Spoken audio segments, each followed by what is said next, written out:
Well, welcome back, my friends, to another rousing rendition of Choir Boys Outdoors, a Civivi Cloud Peak rendition. Now, this was sent to me by Dimitri. Dimitri hit me up a couple weeks ago and he said, Bud, I bought a Civivi Cloud Peak and I don't like it. I'd like to send it to you to check out, see what you think. He gifted it to the channel and I'm always so appreciative for that for a couple of reasons. One, it just helps the channel out in a lot of ways, and it's not about getting a free knife. I want y'all to understand that. It's about getting a brand that I probably otherwise wouldn't have on the channel with everything else we got going on. So I said, yeah, man, I'd love to check it out. He said, there's just something I didn't like about it. I said, okay, well, we'll see what we can do. Conversely, Peterbilt knife guy, Kev, big shout out to Kev, man. Great channel. I love his attitude. I love the vibe. He's kind of the anti-hero that we need. I love Kev. Shout out to Peterbilt knife guy. But Kev loved the knife. So I wanted to see where I landed in that. So I took it over to the studio, let Kirk try it out too. Kirk loves it. I'm somewhere in between, which I know it's kind of unusual to hear from me that, oh, I don't love it and this and that. And here's the deal. It's not that I don't like it. It's very well built. Fit and finish was 10 out of 10. It came pretty damn sharp. It looks good. It's a drop point hunting knife. It checks all the boxes, but there's just, it just feels a little bit off in my hand, and that's okay. We give every knife a fair shot. So let's give it a fair shot. This is the Civivi Cloud Peak in Nitro V G10 handle scales. It is full tang. Now, the blade stock is between 1/8 and 3/16, so I'm sure it's a millimeter. I didn't try, that's a lie. I just pulled everything with a tape. I'll go back and look and see what the millimeter is, but it's between 1/8 and 3/16. The overall length is 9 3/8. The blade length is 4.5. The cutting edge is 4 1/8. The blade width is 1 3/8, pretty wide for this size knife. The handle length is 4 13/16. The inner grip now is 4 1/8, but the pommel, if you want to call it that, has a slight slant upwards. So if you needed to drop your finger off the bottom, you could. The handle thickness is 5/8, a little thin, but overall, it is a very well-built knife. And here's the truth, okay? Here's the truth. I'm not going to talk shit about a knife when it performs well. Not every knife is for everybody. I could see a lot of people loving this, especially for the price point. Nitro V G10 handle scales, around 120 bucks. I will drop a link in the description. I think you can find them on Amazon. Matter of fact, I know you can. I found a reputable link. I'll drop that in the description if you want to check it out. Now, it is a flat ground knife, which for what we do with the knife during testing serves our purpose a lot better. Again, it's well built. So let's jump into the knife. And again, big shout out to Dimitri. Thank you, brother, for letting me check it out. I really, really appreciate it. And I plan on doing something way different with this knife. And we'll talk about that towards the end. Guys, I'm doing something a little different with the audio. Y'all let me know. It should sound a little better, but we may not have as much background noise. Let me know what y'all think. This is just an experiment. We don't have to go this route, but if it works good for you, let me know, and it's what we'll start doing. I want to make sure we get better audio, and the only way to do that is to do a little experiment. And here we're doing the Donnie B All Day drop test, the Donnie B All Day throw it at the stump test. Again, it's a really, really well done knife. Basically what you've got is a hunting type knife, right? It's a drop point, 4.5 inch blade, perfect blade for outdoor stuff, for everyday use. It has a nice leather sheath. I think I'm wearing it here, and I don't typically do that throughout the videos. Here you see that's that thicker extension cord. Went through it pretty good. I don't know if Dimitri used the knife or not. I had done a short with this knife, a couple of shorts, cutting some paper. It did well there. I know that Kev got his razor sharp Peterbilt knife guy, but he gets every knife razor sharp. So we know that it has the capability to do so. I believe it has a 90-degree spine. Matter of fact, I'm sure it does. I did not strike a ferro rod with it, though. It is in Nitro V steel. And we did our basic stuff, okay? For me, the handle felt a little thin. And again, I know it's unusual for me not just to rave and love something, but I want to be clear. I don't hate it. Would I carry it? I could.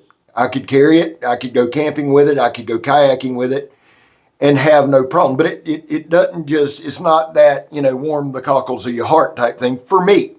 For Kev it is. For Kirk it is. For Dimitri it wasn't. And I'm in the middle. Y'all know me. Y'all know me. I'm going to love a knife because if it's sharp, if it looks good, if it looks like a knife, there are just certain boxes I'm going to check. Now, I don't have a lot of experience with Civivi. I have a couple. They seem to be well-built knives, but I can't speak to them as a whole. I'll say this. It performed very well. I like the way the knife handled. And right here, we're just going to cut some of the tire treads. Some of this is reinforced. Some of it is not. But I like doing some of that when you stab and stab and stab and stab. And part of the reason for doing the stabbing for me isn't just the tip or the cool aesthetics. For me, it's that grip. Can you get a good grip on it? Can you lock in on it? Especially with these old man hands that are beat up and tried and true and been broke 100 times. Pretty good grip on this thing. Plenty of handle there for me. I'd like to see what it does like with double X hands. The cutting, you see it does very well. This is that Kevlar fire hose. Now the thing with this stuff here, guys, is this. There's certain directions that you can cut and it's like paper, just zoop. There's certain directions, if you try it, it's like cutting concrete or steel chain. It ain't moving. That's why I like this medium so much. And I've had people say, well, man, looks like it cuts super easy. What makes it a good medium? Well, it does, and I always do that, unless you cut it, try to go across it. So it gives you a nice spectrum. From easy to difficult to can't do it. You know what I'm saying? And I like that. Because if a knife will cut it in the manner it's not meant to be cut, that's super sharp. That's like Wolverine sharp, right? But it's also just a good medium. And right here, here's some more ratchet strap. I love this particular medium. It seems to stress the knife very well. And I want y'all to notice something that I've been doing too in regards to the videos. I'll cut longer pieces of ratchet strap. They cut very easily. I'll cut medium pieces of ratchet strap, a little more difficult. And then we'll go to shorter pieces of ratchet strap. And that's really the true tell of a knife. It really is. That's the difference from super sharp, razor sharp to just sharp. Now, this knife is absolutely sharp. It's absolutely sharp. I wouldn't call it hair popping or razor sharp, but it is sharp. And here we're just going to do some light batoning. Again, I particularly don't do a lot of heavy batoning in real life. I do some to keep up the practice. I do some because I'm a YouTuber, and that's kind of required. That's your first requirement if you have a channel is to baton. I'll tell you this, and I say this oftentimes because I'm the world's most redundant human. I'm the worst batoner on the planet. So if I ever really had to do it, I would be screwed. It's not only checking the edge on the baton. Again, it goes back to the grip, the shock in the hand. How does it feel? Well, there wasn't any real hot spots. Kudos to Civivi on that. I think they did a good job there. I think they did a good job with the full tang. It has a lanyard hole in the bottom. It gives me a little bit of those European knife vibes where you have a really, really, really high-end looking knife for a good price. Easy to use, easy to manipulate. Kirk loved it. Now, Kirk's talking about getting his nephews a couple for Christmas. I mean, he liked it that much. Kev loved it. My thing is this, and I'll just be honest with you. I think handling so many knives, this particular size, I'm getting kind of in that, and I don't want it to be a snobby thing. I really don't, but I'm getting into kind of that mode where it has to be extra special. Maybe that's the way I should put it, right? Great knife, performs well, does well, but I'm looking for that next bump up. And I'm not talking about price-wise, because if you're looking for a great, inexpensive hunting knife, I think this would do the trick, or a camping knife. And for a lot of guys, when I go camping with Blackie and those guys over there, which I absolutely love doing, Chris Hall and Steve and all those guys, too many to name really, But when I go over with those guys, this is about the size of knife they carry. It's what they love. It's what they use. And you can do just about anything on the planet you need to do with this. If you need to chop, you can take a tomahawk. You can take whatever. Y'all know me, though. I love a bigger knife. But this is a great size. Comfortable in hand. Some other things I wanted to talk to you about, too, with this particular knife.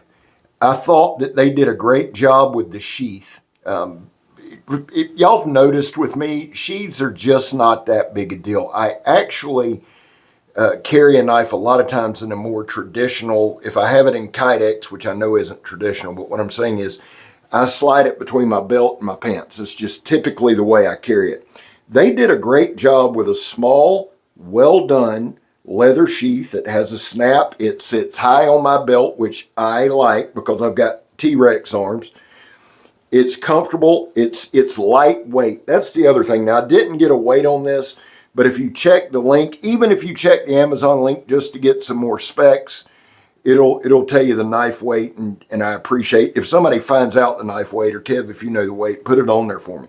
Dimitri, man, thank you so much. It's stuff like this that helps the channel. Watching the video helps the channel. That's all I really ask. If you watch my videos, thank you, man. For those of you who always comment, dude, big thank you. You hit like, thank you. I appreciate it. I don't ask y'all to do that. I don't ask you to like, subscribe, hit the icon, and there, I'm going to do one dumbass thing a video. I don't ask you to do that because I feel like you're grown, and if you like the content, you'll do that anyway, right? I think you can comprehend how to do that. But I do ask, and I do appreciate that you watch a good portion of the video. That helps a lot. But Dimitri, thank you, man. This is the kind of thing that really helps propel the channel forward. Thank you so much. Here's what I'm going to do with this knife. I'm going to give it to Kirk to carry for 2 months at work. He does a lot of surveying, wetlands, things like that. I'm going to get Kirk to carry it for 2 months at work. And then we're going to come back and do an actual long-term review on it. I'd love to do that. Thank you again, Dimitri, for giving me the knife so that the channel can do that, and we'll move forward there. But 2 months from today, probably in October, we'll be checking in. Having said that, guys, there was a time in this country where 22 vets a day took their own lives. Now, stats are everywhere. That's why here on this channel, we focus on the number 0. Anything over 0 is simply unacceptable. Vets, we love you. Man, you have a place here. Guys, I back the blue. Y'all know how I feel about that. I'm not trying to convince you to. I'm not asking you to. Something I believe in. Finally, if you are an addict, and I am, never quit quitting. Well, I'm Scav. You're not. And I'm gone, son.